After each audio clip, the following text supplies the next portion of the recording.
Turƙa shi.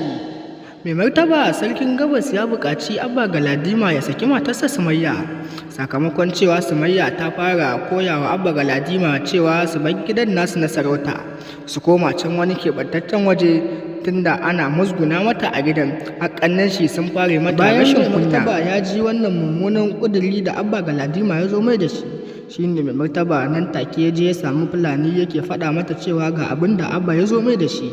Ita ma dai Fulani hankalin ta yi matuƙar tashi jin wannan kalami da Abba ya je wa mai martaba da shi, inda mai martaba ya bayyana cewa wannan gida dai tun mutuwar babansu sarki, wanda yake cewa su zauna inuwa ɗaya shi da ƙanin nashi Abba.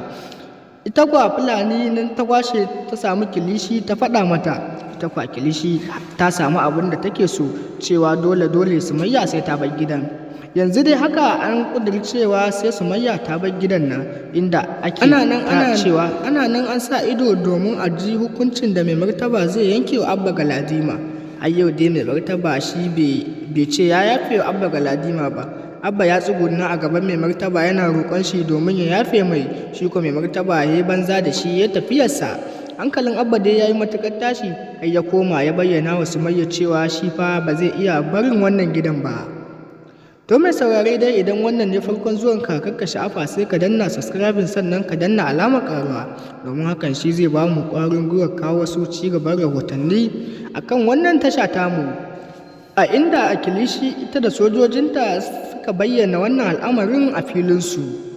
Ita kuwa kilishi ta ce dole sai Sumayya ta fita daga wannan gidan, tunda sun samu damar da za su ce Sumayya ma ta fita daga wannan gidan, tunda har ta fara bushewa Abba kunne domin cewa su fita daga gidan, wai an tsangwama mata.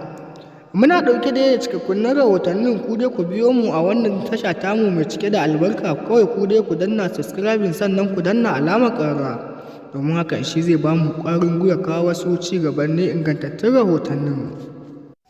Sumayya dai ta shiga tashin hankali cewa jin mai martaba ya fara sauka da karin rakiyarta, inda Sumayya ta bayyana wa Abba Galadima cewa to yanzu ya sake ta. Abba dai ya shiga matsanancin tashin hankali, can mai martaba ya ce rabu da Sumayya, nan kuma Sumayya ta ce rabu da ita. Shi kuma ya bayyana wa mai martaba cewa har yanzu yana matuƙar ƙaunar Sumayya. Wannan al'amari dai ya sa Abba fita daga hayyacin shi. Har Abba ya fara fita daga hayyacin shi, yana cewa ashe a gidansu ba a son shi, har tunda dai shi zai kawo mata kowa ya kyamaci matarsa. Abba dai ya bayyana cewa wannan abun bai dace ba, idan za su zauna lafiya su zauna lafiya, in ba za su zauna lafiya ba shi dai yana tare da matar shi, duk matakin da za su ɗauka sai dai su ɗauka, shi dai yana son matar shi. To mai saurare dai kakka manta ka danna subscribing sannan ka danna alamar ƙaruwa, domin hakan shi zai ba mu ƙwarin gwiwa kawo wasu cikakkun rahotannin. Mun gode, muna godiya.